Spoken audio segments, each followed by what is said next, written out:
Good evening. Welcome to Rising Ground Discussion Series, 190 Years of Hope and Opportunity, examining human services and its impact on communities of color. I am Alan Mucatel, the CEO of Rising Ground. We are so pleased that you have chosen to join with us this evening for what promises to be a very informative discussion. Tonight is the second in a series of programs marking Rising Ground's 190th anniversary. The first discussion in the series was in April, where we looked broadly at the history of social services over these 190 years. If you missed it, you can view the broadcast on our website at www.risingground.org/190. The third of our panel discussions will be held on October 21st and will discuss issues of gender, while the last of our panel discussions will explore the role of philanthropy in human services and will be held later in the year. This evening's event is being recorded, and like the prior panel discussion, will soon be available for viewing on our website. Rising Ground, as our name suggests, helps children, adults, and families to move forward and upward in their lives by providing a solid foundation from which to grow. We believe in proven paths to positive change, helping over 25,000 New Yorkers. The work of our over 1,500 staff focuses in the fields of child welfare, education and special education, early childhood, immigration, anti-gender-based violence, and mental health services, as well as supports to individuals with intellectual and developmental disabilities, youth who are homeless, runaway, or court involved. Rising Ground began as the Leak and Watch Orphan House in 1831 in Lower Manhattan. It was created through the bequest of a vestry member of Trinity Church. We want to thank our long time, and by that I mean decades long time, friends and partners at Trinity Church Wall Street for their support, and in particular, for sponsoring our 190th anniversary celebration, and for being our host this evening. Among other things, their technical assistance has been tremendous. Thank you for joining us as we acknowledge our organization's 190 years of service. Tonight, we talk about race, racism, and the provision of human services. We will come at this topic by looking at history, discussing the present, and looking ahead to the future. We bring together some of the leading experts in each of these panel discussions, and you can find out more information about each of this evening's panelists, again on our website, risingground.org/190 discussions. In addition to their solid academic credentials, all three of tonight's panelists have direct, practical, and in-depth experience in the fields of human service. They bring their life experiences to their work and to this discussion. Additionally, they are all three friends outside of their academic and professional pursuits. The fact that they each know each other well permits a different format for this discussion this evening. I have had the opportunity to listen to them as they speak with each other on this wide-ranging topic. What is coming next, I am confident in saying, is going to be insightful and thought-provoking. We will get to hear from three professionals with a deep and passionate understanding of how communities of color and social services are intertwined. If it were not COVID and this wasn't virtual, Robyn, Melba, and Anne would be sitting on a stage around a table sharing a deeply intimate chat with us, having a chat about something they know well and are truly passionate about. With that, I'm delighted to introduce them to you. Dr. Robyn Brown-Manning, PhD, LMSW, is a doctorate lecturer at the Silberman School of Social Work at Hunter College, where she co-chairs and teaches in the MSW practice lab. Dr. Melba Butler, PhD, LCSW, is clinical lecturer at Iona College School of Social Work. And Dr. Anne Williams-Isom, JD, and Doctor of Ministry, is the James R. Dumpson Chair in Child Welfare, Studies at Graduate School of Social Work at Fordham University. By the way, if you have a question for any of our guests as you listen to them speak, please put it in the Q&A section on your screen, and we'll get to as many of them as we can at the end of the program. So let us begin. Melba, I wonder if you might start the discussion going with a little history of social services and those who have been classified as quote unquote needy. When the four of us spoke a few weeks back, you said something I found particularly fascinating that has stayed with me. You spoke about how communities are Americanized or not, and how that impacted the services available to them. Can you please elaborate for our audience? Sure.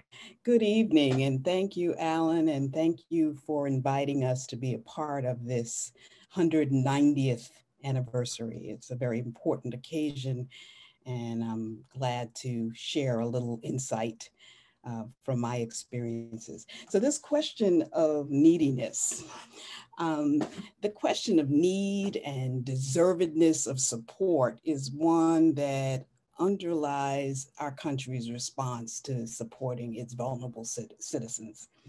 And if you layer on top of that our unresolved issues related to race, it becomes very complicated.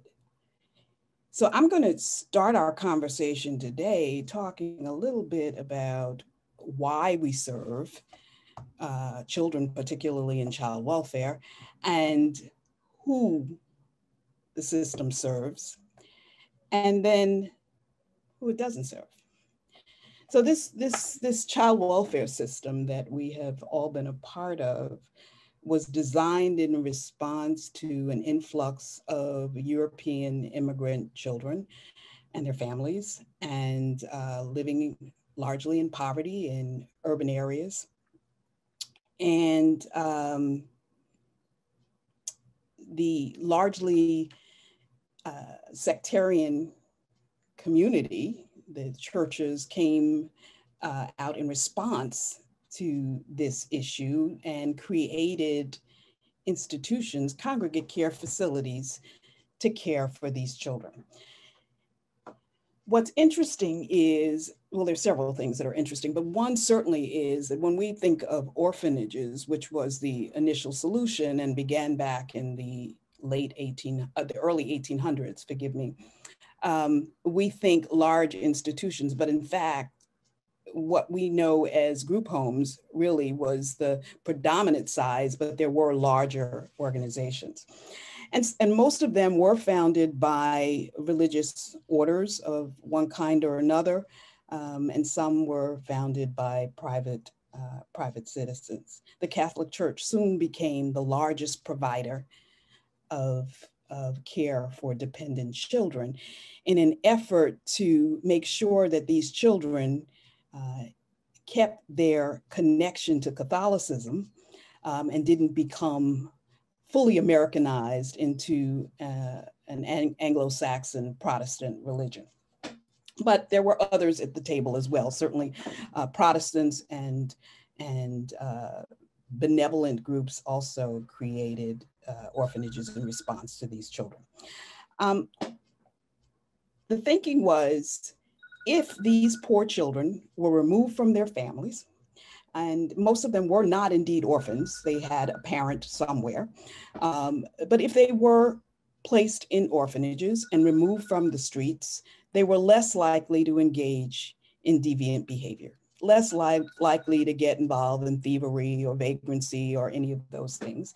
And they could become American. They could be taught how to be American, whatever that is. We're still working on it, but that was the thinking at the time.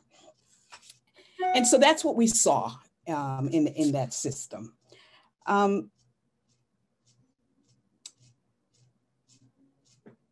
Towards the late 1800s, we saw another response coming out of the work of Charles Loring Brace, and that led to the creation of the Children's Aid Society, which was placing out children, putting them on what we call orphan trains, sending them out west, sending them to families who would receive these children and certainly bring them into their families, often to help their families to take care of their farms or wherever they lived. But again, making these children into Americans. What's particularly interesting to me in our conversation tonight is this system was not about Black children, nor was it about Indigenous children. We know that Black children came here enslaved, or were born here enslaved. And so the system of slavery was the caretaker of all of our vulnerable populations. So certainly someone would have to care for these kids because the owners needed them to work, right? So there was no institution for them. And when slavery ended, the Black community's response was to take in children of our own, children of their own community, and to try to support those children who could not be with their families. And so they contributed from their churches, from fish fries, from whatever, to support the care of these children. White institutions, by and large, did not accept these children who needed support. So I'm gonna detour a little bit and do a little talk about my dissertation, which was on the Colored Orphan Asylum, which was founded in 1836, around the same time as Rising Ground. And it was created in response to the needs of Black children. It was founded by Quakers, women from the Society of Friends, with the support of their wealthy males in their families. And many of the names that you'll see in buildings all around Columbia University in the city of New York, you'll see some of the folks who were involved in this work. And they were able to create an institution to care specifically for, quote, colored children. They found a Negro woman on the Lower East Side who was caring for children, and they went out and raised money to support this woman. By the time they came back, this woman who had 12 children to begin with had twice as many children by the time they came back to help her out. So the Colored Orphan Asylum, which later changed its name several times, and as of its last incarnation as a congregate care facility, was located up in Riverdale. But I had the great fortune of being executive director of the successor organization, which reflects the merger with NAE Colored Orphan Asylum, Harlem Dowling. And that's how I found out about this history and embraced it and really wanted to know more about it, because by the time I ever heard of Colored Orphan Asylum, I'd been in this work for 20 years and I knew nothing about early responses to the care of Black children, nothing. So anyway, moving along. Colored Orphan Asylum, founded by Quaker women, run by managers who were also white.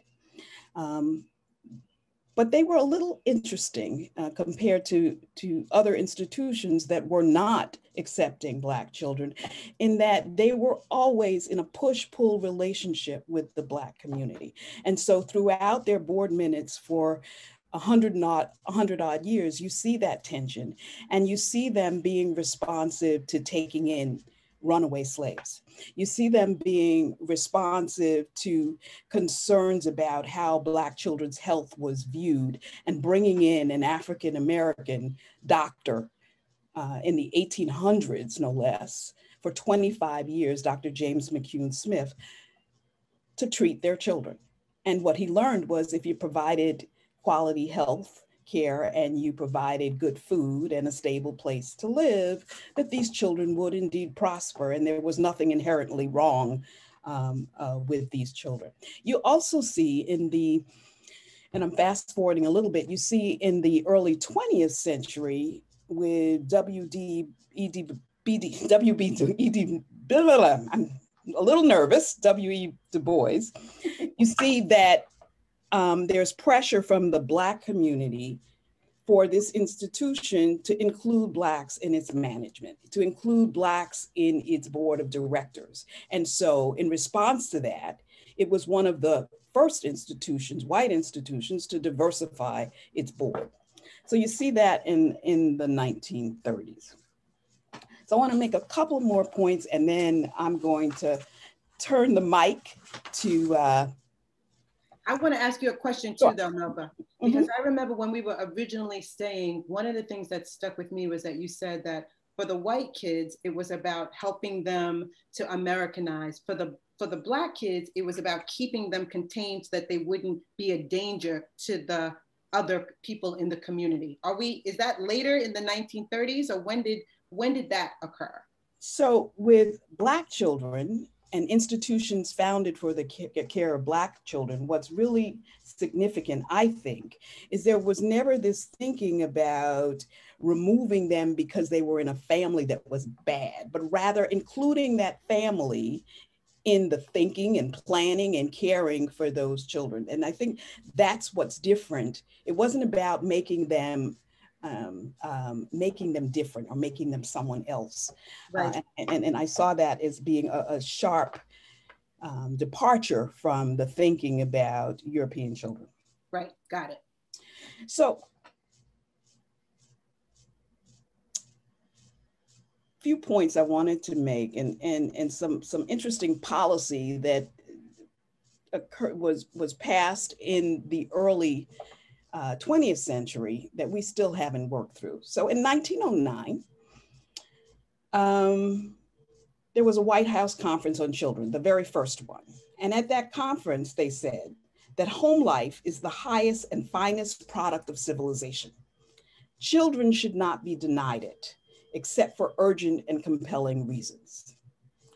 So I want to fast forward a little bit because we're moving along in the 20th century, and we're seeing more and more Black children needing care, needing to be housed in institutions. And we've got the Colored Orphan Asylum here in New York. And between 1930 and 1934, they doubled in their capacity, in their population. They went from 400 children to serving 800 children, same space. So we move on a little bit, 1935, very pivotal year. One thing before we get to 1935, and this is really key. 1933, there's another White House Conference on Children. So here they come out of that conference saying that public and private agencies for dependent children have not concerned themselves with the special problems of the Negro, Mexican, Puerto Rican, and Indian, meaning indigenous people.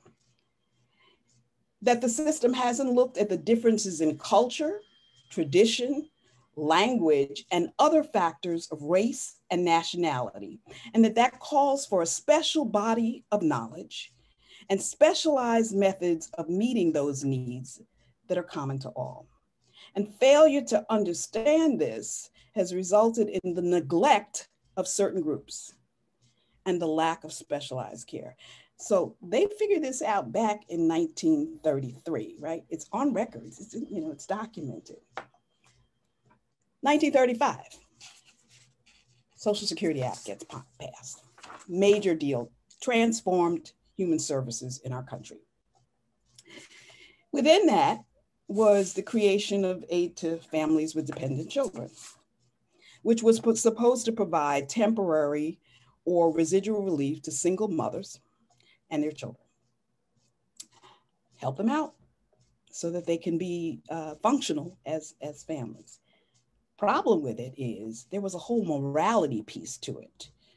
And while it's not actually stated, the thinking was that children born out of wedlock, well, the children aren't responsible, but the mothers have engaged in some immoral act. This from a country who took children from their mothers in slavery, but we'll move past that.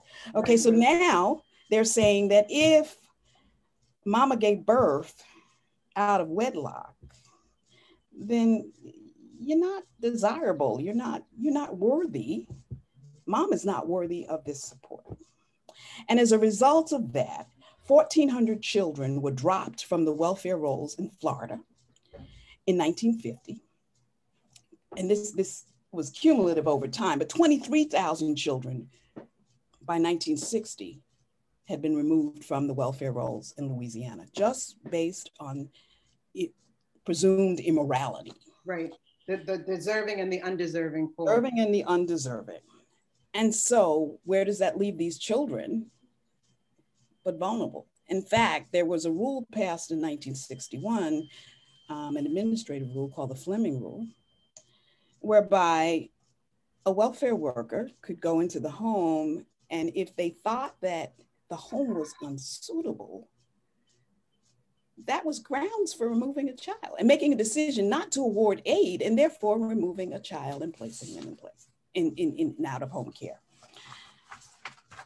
Deleterious effect on African-American children. So I'm going to jump back in time because this is happening around the same time. In New York City,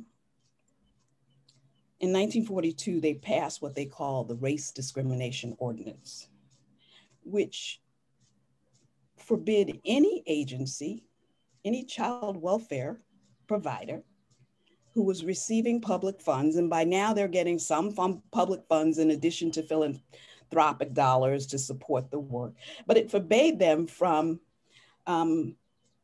refusing to accept a reasonable proportion of inmates or children, that's what they were called at the time, of inmates from any racial group just because of race or color, and that no institutions be required to accept persons from any race or group other than those who belong to their religious group, all right? So you couldn't exclude them because of race, but if they weren't your religion, you didn't have to take them. Right. Okay, and then we move, okay? There's all these, as in everything else in our country, and I know Robyn's gonna talk more about this, there's always a loophole in here. So now we move forward. So the system, the child welfare system, is becoming disproportionately Black and brown. We're seeing this over from the middle of the 20th century forward to now. 1979, there's a class action suit filed in the name of Shirley Wilder.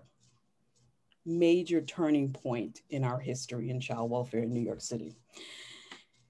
Shirley Wilder versus the city of New York and private agencies. And what the lawsuit said was that here's this Black child. Now they're serving more and more Black children, not just the colored orphan asylum, but everybody's serving Black children now. There are fewer and fewer white children to serve. And this lawsuit says that, but Shirley couldn't get the services that she needed. She could get served, but she couldn't get the range of services that she needed. It took 20 years to resolve that lawsuit, during which time I cut my teeth in child welfare and moved up the ranks. Didn't know a whole lot about it at the time, but certainly learned about it during the settlement process. And that settlement changed the practice of exclusion of Black children from child welfare organizations receiving public funds. Seems like deja vu to 1942, and the consequent denial of needed services to Black children. By now, as I said before, our system had become disproportionately Black and brown. And so I'm going to stop here, and Robyn can take us to the present. Anne, you wanted to say something? No, I mean, I just think it's so, I just want to make sure that the audience is not just hearing this as a set of facts, but that they're hearing it as the foundation for how we got to where we are today, and how race and gender, the three of us didn't really talk that much about gender. And I would say people's obsession with Black women in particular, not at the beginning, and telling us how to raise our kids, what to do, as if they really do care about our kids so much, while in every other part of their lives, people don't seem to care about Black children. So it just was very interesting to me, Melba, as I was listening to you. And I actually think we talked about this in our pre-work. My family is from the Caribbean. And my grandfather, my mom was the youngest of 14, and my grandfather could not take care of her. So they placed her in an orphanage with the Black nuns in Port of Spain, who took care of her, who loved her. She never was disconnected from her family. She knew who her family was. And then when she became 17 or 18, she was able to be reunified with them. So I just wanted to make sure that we were setting the context that all that you said was a history of social services and this point of who was served, who wasn't, who was desirable, why then white children weren't served by the system, and how did we get to where we are today? So I'm just thinking about that. Great, thanks. And where we are today, the numbers take a huge leap forward from what you shared, Melba. So I'm going to share a little bit about, I'm going to start off with just a few stats so that we really have a sense of what this looks like, both nationally and specifically in New York City. So we know from Annie Casey Foundation that there are approximately 427 youth in foster care in the United States. And of that number, over half of them, 241, are children of color. 427,000, right? 1,000, what did I say? I just wanted to make sure that was clear. 141,000, yep. And of that number, 97,000 are identified as Black and African American. So nationally, Black or African American children make up 23% of the children who are in care, even though they only make up 14% of the general population. And that's a key piece for us to understand. When we look at Latinx children, they are close behind. They are 21% of the children in care, but they are also 25% of the total population. So I used to tell folks that watch as the population, the immigrant population grows, particularly the Latinx population, that we're going to see those numbers inch up. Because at one point, the number of children in care who identified as Latinx was lower than the number that they, significantly lower than how they appeared in the general population. And as we've had this immigration debacle going on, the numbers are now beginning to be closer and closer, as opposed to white children who are underrepresented in care. That's nationally. When we look at New York City should be extremely proud of the change in numbers in the foster care system compared to where we were 10 years ago, compared to where we were certainly when I was actively practicing we had upwards of 25, 30,000 children. 45,000. Yep, actually 46. Okay, I didn't go back. I served 1,100. Go back to 19, when ACS was created, there was about 45,000, 46 Melba kids in care. Okay. And I had 1,100 of them in my agency. So, but here's what I want us to think about. We're talking about, so we look at foster care and we say, great, that number's down to 7,645. These are the 2020 stats. But that number only tells a small part of the story, because around that same time, there was a real push to move more into prevention, right? And so we saw prevention agencies and departments pop up all over. So in 2020, we have 33,606 children who are being serviced through preventive programs. Then when you consider that juvenile justice, which is another form of quote unquote child welfare, we look at secure detention in 2020, 705 children out of the 1,087 children that came into secure detention, 705 identify as Black, 258 are Latinx, 37 are white, and the other numbers like Asian, et cetera, are minuscule. When we look at non-secure detention, 253 children being admitted into that service in 2020, 168 of those children are Black, 60 of those children are Latinx, 8 of those children are white. And so when you, and those children come from areas, Jamaica, Williamsbridge, East New York, Soundview, Stapleton, Morrisania. Those are the top CDs that are feeding the foster care system as well as these other branches. So now when you look at those numbers combined, because they're all under the umbrella of child welfare, we're now at a total of 42,591. So it's interesting, and that you said that when ACS came into being, we were at 46 something. We have not changed the numbers significantly. We've moved the chess pieces around, right? So these children and their families are in some way, shape, or form either cared for, surveilled, or controlled by our child welfare system. And that is not to say that, let me add to that, that this is a conundrum that those of us who are working in the system or who are teaching about the system find ourselves in, because many of the people, and I'm sure many of the people sitting in the audience, are well-meaning, caring individuals, yes, who are very committed to doing the right thing and who find their hands kind of tied by the complex web of laws and regulations and courts and financing that often seem to hinder as opposed to always help. And have we said the word racism? I'm getting it. Okay, go ahead. I just want to make sure. I'm looking at the time. I was like, we good, but I just want to make sure we say the word. Go ahead. It is coming. And so first I want to do a disclaimer that we all recognize on this screen that there are good outcomes that come out of child welfare. So this is not throwing out the poor analogy here, but throwing out the baby with the bathwater. There are good things that happen. But here's key point number one that I would love people to mull over. We need to call this thing what it is. You know, America has a wonderful way of coming up with fancy buzzwords to explain something. We prettify everything. So we call it disproportionality, we call it overrepresentation, we call it lack of cultural competence, we call it diversity.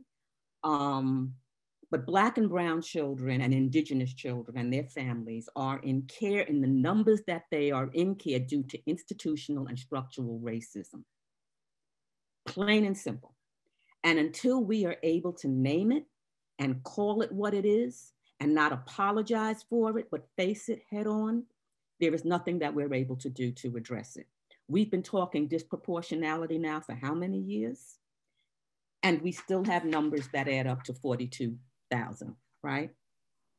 And to your point, Anne, the second point that I wanted to make is we have many issues of classism and sexism that are also at play. So while we're focused on racism a lot tonight, the families with whom we work are poor. And many of the issues that we see, whether it's poor education, chronic illnesses, mental health challenges, unemployment and underemployment, substance use, illegal activities, poor housing, or totally being unhoused, are a direct result of institutional practices and ideological foundations that predate everyone in this room, and they fall along class lines. This is not a system for rich children. This is not a system for rich families. These are poor folks who come to our attention. Fathers are also systematically removed from the child welfare experience or rendered invisible or secondary in their roles with families. Women are held accountable. Disproportionately, I don't like the word, but disproportionately, to your point, Black women, Black and brown women. And very little attention is given to the stressors of raising Black and brown children in this society. And the research now tells us that the impact of racism is experienced by these children in utero. So before they even make an appearance, they are already impacted. And yep. So we talk about, you know, parents come in and they're neglectful, or it's inadequate supervision and blah, blah, blah, blah. But we don't talk about and all of us are parents, and all of us have raised boys. And all of us walk with that fear of what's going to happen to our kids. And our kids are grown, and I'm still walking with the fear, right? Yes. And so we send our parents to parent education classes where they're getting information on child development and toilet training and whatever.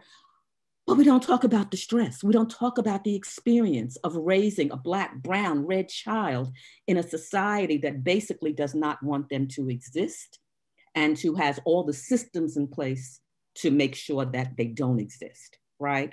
And instead, when that mom rages around something, yes, we go into anger management. Yep. Time to go to anger management. So where and how do we, as folks who hold this knowledge, if you will, about what our kids need, where is there the opportunity for our voices as the workers in this system, as the Black and brown workers in particular, where is the opportunity for our voices to come in and say, you know, have you considered doing this? Have you considered stepping out of the box and trying this? And Melba, even as Melba, Robyn, as you're talking, I was also thinking about why, when you said, I don't know, 33,000 are in prevention. Prevention means that you've had a contact with the system. Why can't we give resources, all this money that we're spending, and give it to communities who have always known how to support their children and their families? And that was part of the conversation we've had before, right? Exactly. Want to make two more points, and I'm going to turn it over to you, Anne. Okay. I want to speak to the people who will listen to this, because what we also don't talk about a lot is the vicarious trauma, right, for workers in this system who have the responsibility of removing children, of responding to child fatalities, of seeing the results of physical, sexual, and emotional abuse over and over again. And at some point, as human beings, we shut down to avoid the pain. It's called compassion fatigue, right? Some call it burnout. And those who do not like this system at all say, well, all the workers in the system are jaded. But we don't have a place, we don't have a way of supporting folks to the degree that I believe they need to be supported as they navigate through doing this very hard work. And the last piece I want to point out, which I probably should have started with, is the Census Bureau projects that in 2023, the majority of children in the United States are going to be people of color. That's a year and a half away. Mm-hmm. And 19 years from that, in 2042, for the first time in our history, people of color will be in the dominant demographic in this country. And none of us knows what that's going to look like. But what I think it challenges us to do, we know that there's a backlash to that coming. January 6th was the poster child for it. There is a backlash to what people think this might look like. And I think those of us who are working in this system have a responsibility to check ourselves about the ways in which we might be being complicit and might be participating in the backlash. I think we should actually call it that. It's the backlash.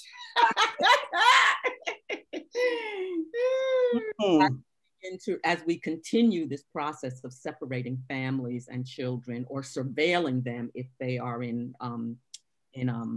prevention. So over surveillance. And I just want to say it's so important for us as Black women to be having this conversation. And I'm so honored because when I came into this field, you two were the OGs in this field.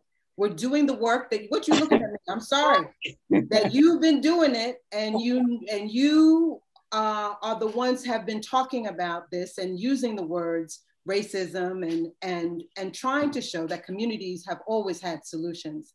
And when I think about the title of this panel, it's literally Human Services and the Relationships with Community of Color. And where the conclusion we've come to is that it has been not so great.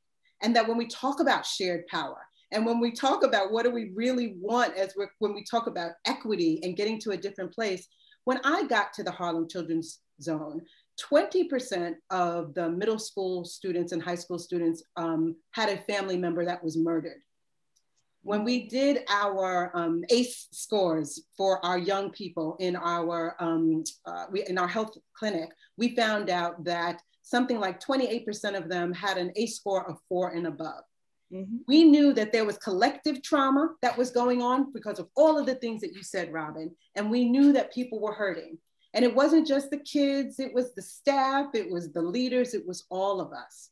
So when we talk about this idea, and you know, I didn't look at kids like who's in prevention, who's in foster care, who's this. We were a community and we did something crazy. We gave kids what they needed until they didn't need it anymore. We worked in partnership with moms and dads. We made sure that the seniors were included in that, so that when we have a collective, right, focus, a comprehensive focus that comes from children and families, that their voices are included, then something different can happen. But if we keep on trying to, as you say, surveil, look inside somebody's door, see what's going on. And I'm not one to walk away from problems. I have seen tons of serious problems when people don't have what they need. That's not what we're talking about. None of us are talking about, you know, we don't have any need for any kind of protective system. But I think the word child welfare is a misnomer.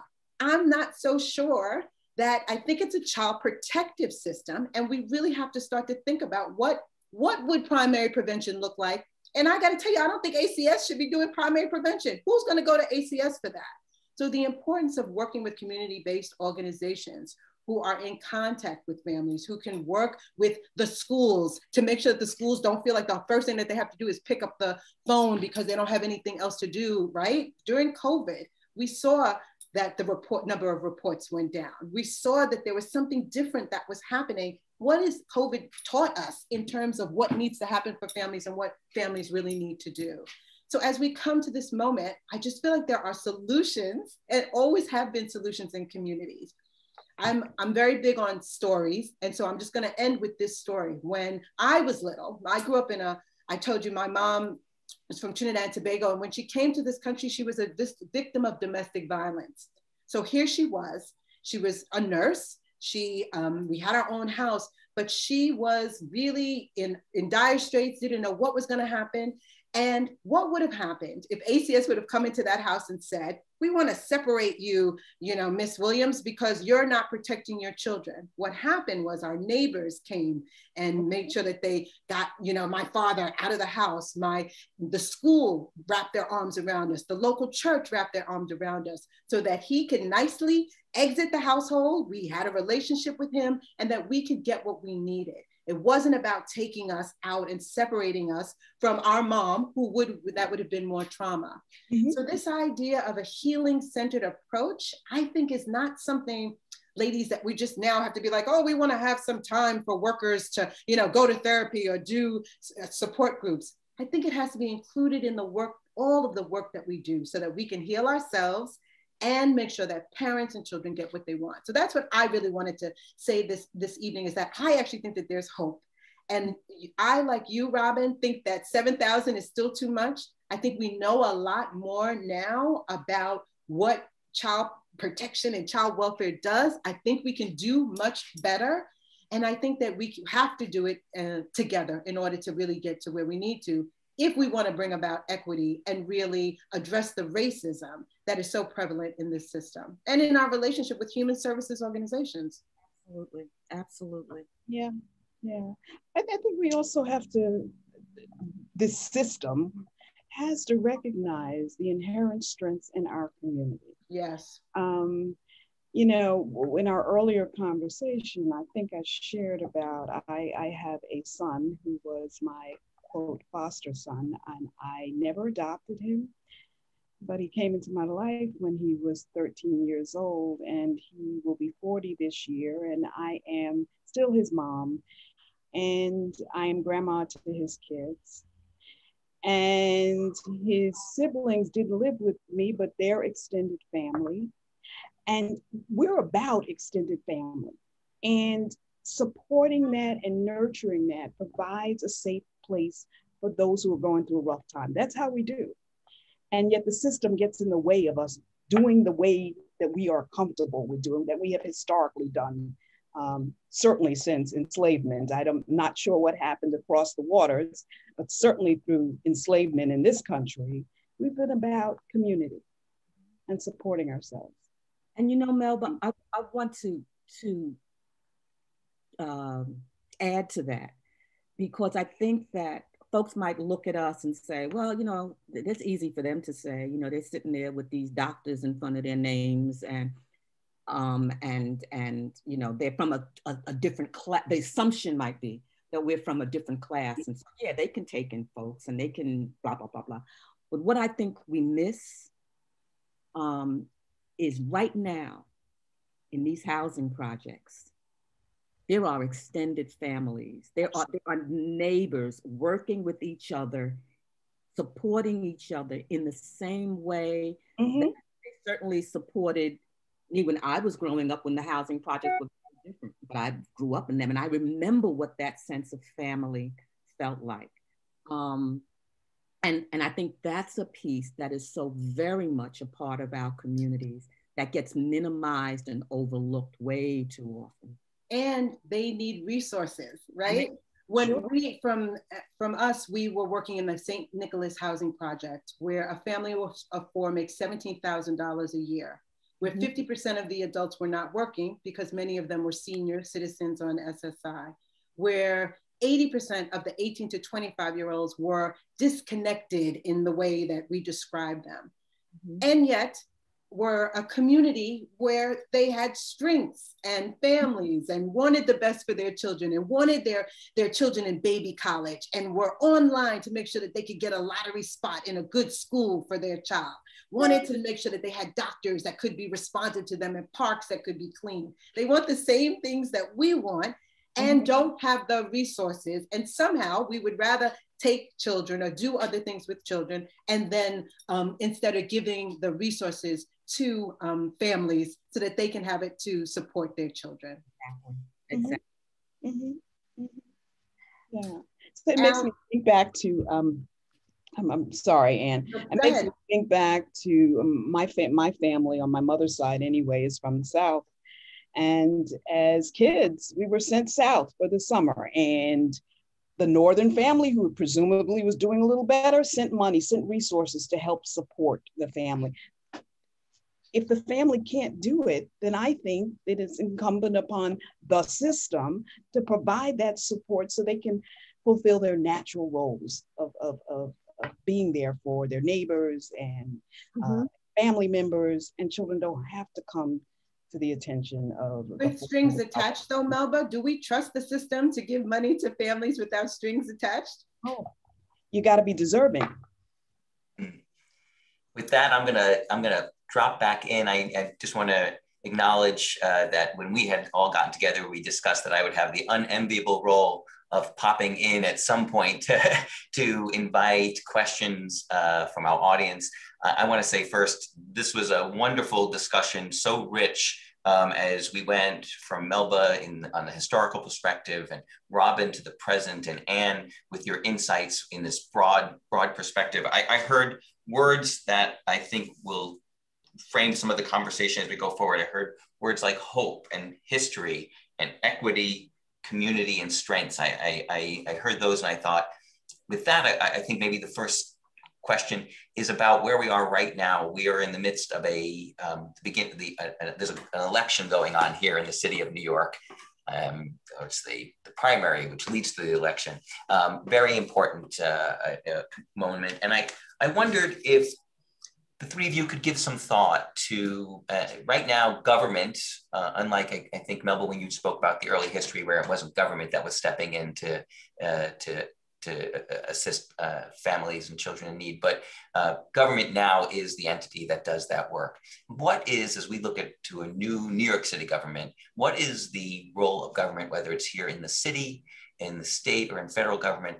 What is its role in making the changes that need to happen in systems of care that are, and calling it racist?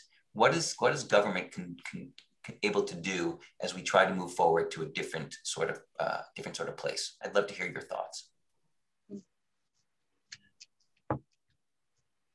Who wants to start? I might start on the balcony and say, I think set a vision of, and I've heard some candidates say that, you know, the education system is not acceptable. Having sort of a two-tiered system where kids are not learning, where they're not on grade level, that's not okay. Having a child welfare system, I heard somebody say, maybe it should be DYCD that does some of these, have some of these funds, or the Department of Health, if we're really talking about primary prevention. So Alan, I just think someone who can set a bold vision about what support to families would really look like without the strings attached and without the stigma attached to, you know, I think that would be a good place to start. And then you have to put your money where your mouth is. So if I could just pick up on that, I think government's role ought to be creating the resources to bring the community together to set that vision. I get real nervous with government setting the vision absent the input of people who live this every day. And certainly, Anne, during your tenure in government, there were efforts to do that. I don't think we completed that work. I think there's more work to do to bring people from the community into this conversation to set a vision for where we go. And if we're being bold and visionary, I would love to see if they want to do an experimental test run of the universal basic income. Mm-hmm. Why not do it within the child welfare? Why not have that be some of the resources, test it out with a group of families, you know, provide them with something over, you know, the year, and see what that does in terms of their ability to care for their children, get their children what they need, et cetera, et cetera. If you can get past that question of deservedness. Yeah, absolutely. That's the strings attached that you were talking about. And honestly, the conversation when it comes to child welfare that's being happening right now that is passionate is parents are like, this is a family regulation system. It's not a child welfare system, and we need to dismantle it and build something new. So this idea about reform, I don't know how far we're going to get with reforming child welfare the way it is now, because I just think it's set up that parents have to stumble and fall and be surveilled before they can even get help. Mm-hmm. I'm gonna, well, first of all, I love, Melba, you brought us back from government back to the strengths in communities that was mentioned a couple of times earlier. Really, I'm glad to see that connection coming through. Let's think now a little bit differently than just about the role of government. Each of you work with students who are choosing this path in human services, working with social workers and others. So the question I have now, as I think about how you're touching the lives of people making choices here, is, especially because the places they're going to work in some ways are part of systems that are maybe oppressive, right? Or bumping up against oppressive systems. And there's a lot here that is not perfect. So what do you think is the role of human service organizations and the people who have chosen to do this work in perpetuating systems that are not fully meeting the needs of children and families? And also, how can they, or how can we each in the organizations that we work in, affect change towards a, let's call for it, an anti-racist society? How can that happen? Crickets. I think I don't have crickets. I was trying not to be.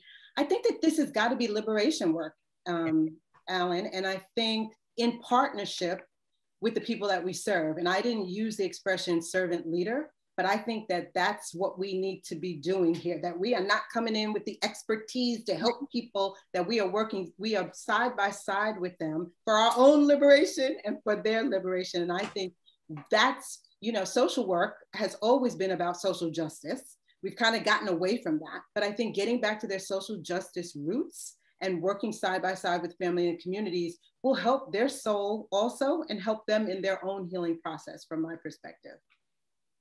I open up all of my classes, since you asked about students, I hand out a quote that mirrors exactly what Anne just said. And it simply says, if you have come here to help, then you are wasting your time.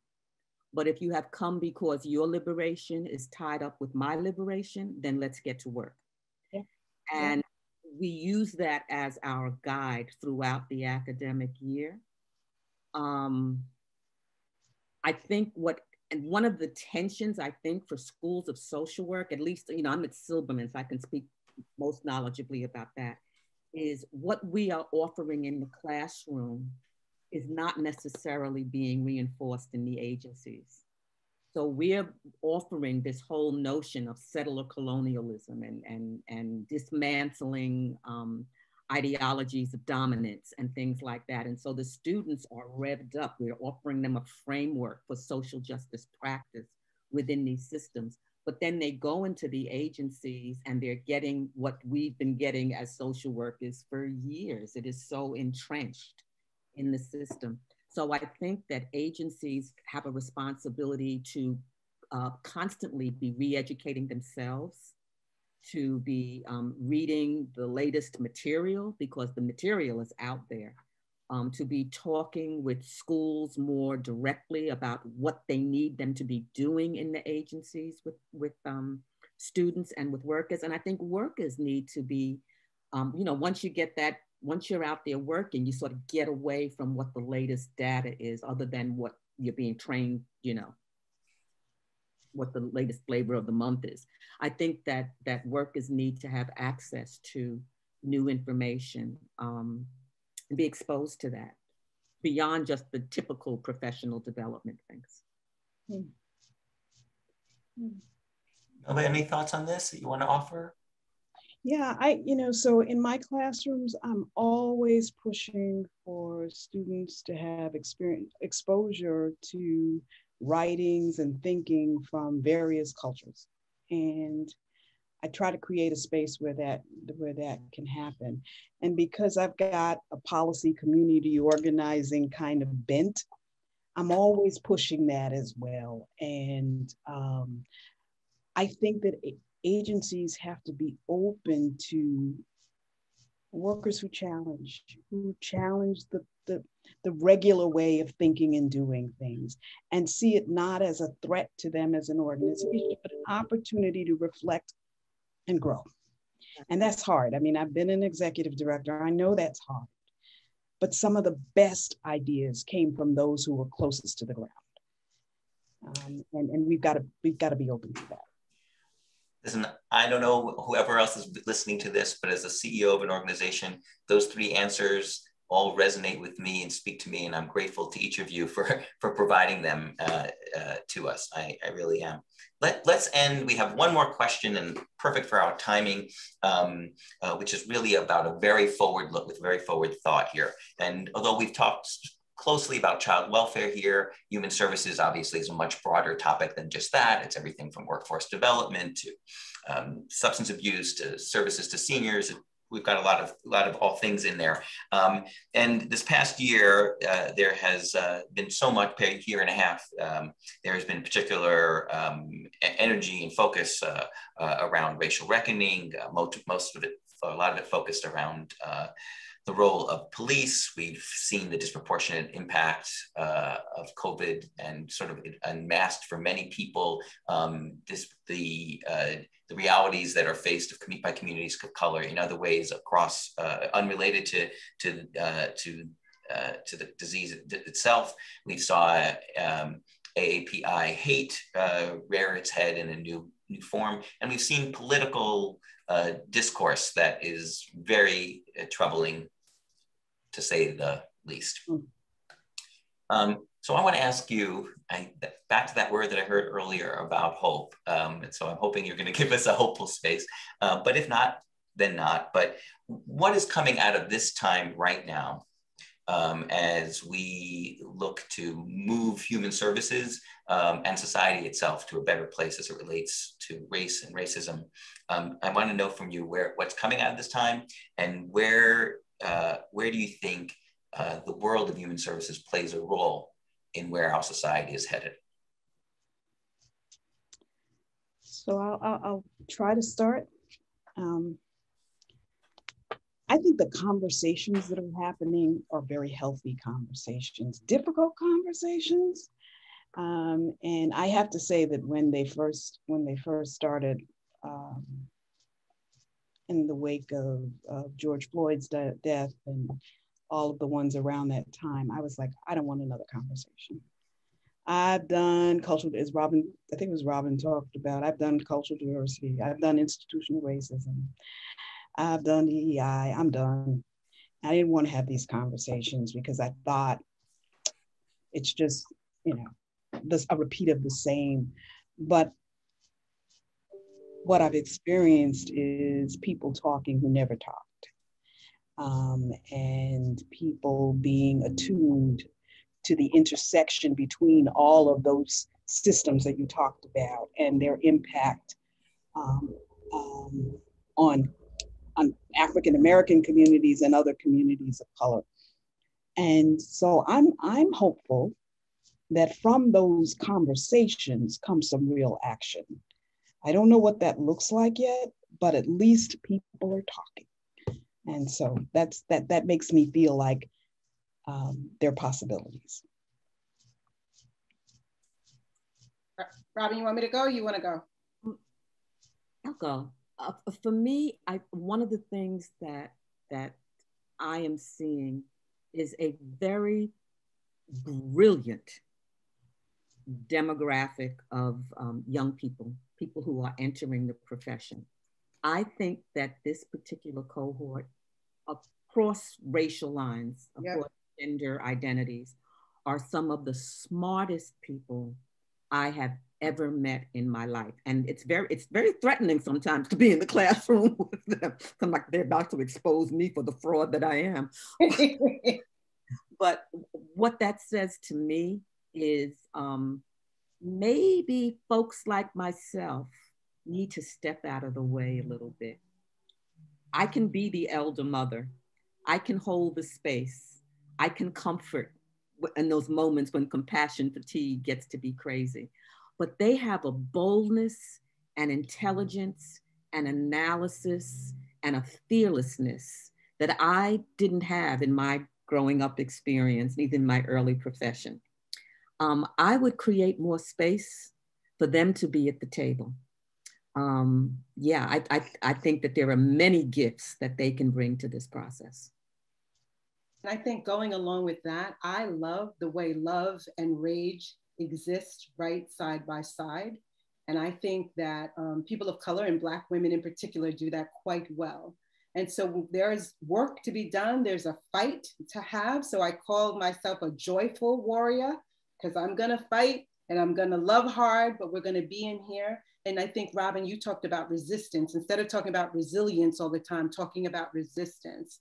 And so for me, Alan, that's what gives me hope, this idea that we have to be our best selves so that we can best serve, because there is work to get done, but that we have to love ourselves, each other, our community, and we have to hold on to that rage and that boldness about what is not right and what we won't stand for anymore. So for me, that gives me a lot of hope.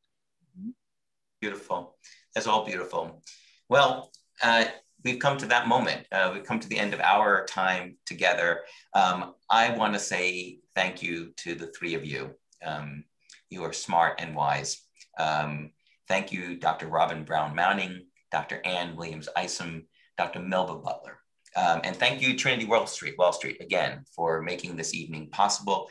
And thank you as well to our audience who decided to join us this evening. It's been a great discussion. Please make a note in your calendars again for October 21st, when we will discuss human services and issues of gender, which have popped up a little bit here this evening. If you'd like to learn more about Rising Ground and our work and how you can join us in what we do, again, please visit our website at www.risingground.org. Thank you all again. Have a good night.